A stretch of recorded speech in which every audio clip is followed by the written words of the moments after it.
Na leo kwenye question tag nipo na maswali matatu. Nataka ujue vitu vitatu tu vikubwa juu ya vijana wanaobet. Twende nikakuonyesha. Bana mwanetu wewe unaitwa nani? Bwana naitwa Gengeman mzee. Gengeman. Okay. Mwanangu mimi leo nina vitu vitatu tu nataka tuwafundishe watu kwa sio vijua. Hususan nataka watu wajue vitu vitatu vinavyomhusu mtu anayebet.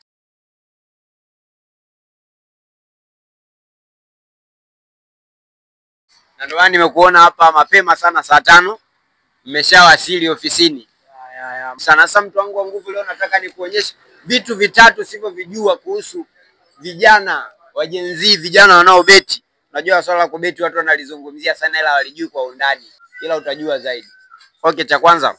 Sasa leo hapo ukiambiwa uondoke na vitu viwili kati ya beti na mama mtu unaondoka na kipi? Bwana cheke. Stress muda mwingine bwana, stress za mapenzi bwana. Hiyo ni ngumu kuishi. Hata ukiwa umempenda mtu. Ila za kubeti wala unaweza ukabeti, ukaliwa ila niaje ukashinda tena kwa ukasahau vilivyopita. Si unajua? Kwa hapo unapita na ipi? Na kubeti bwana. Au sio mama mtu atulie kwanza. Okay, nataka nikuulize ni wini gani kubwa ambayo ushawahi kupiga hadi wewe mwenyewe sijikusahau hii wini nilishinda parefu? Sikumbuki exact ile ilikuwa kama M4. Milioni 4. Mzee kumbe mnagonga hela sio poa, milioni 4. Mwana. Nataka nikuulize swali moja sensitive sana. Hivi kwa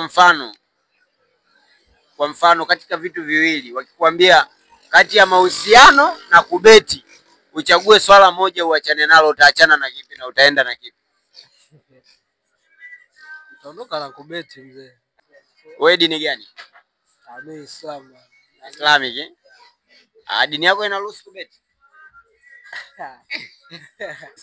Swali jingine nataka nikuulize loss gani kubwa ambayo ulipigwa hadi ukasema hapa kichwa kimeuma kweli? 7. 7. Mzee, 7 ukaipress. Unajua kuna timu kuna muda unaona uhakika hapo. Niaje hivyo zinakuja kuzingua. Alafu inakuja na teleza timu gani hiyo ilikuchania? Tumjue kabisa huyo.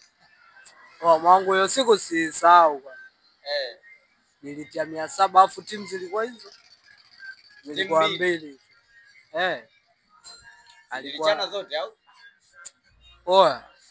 Kwanza kuna timu moja inaitwa Inter hiyo. Naichukia miaka buku.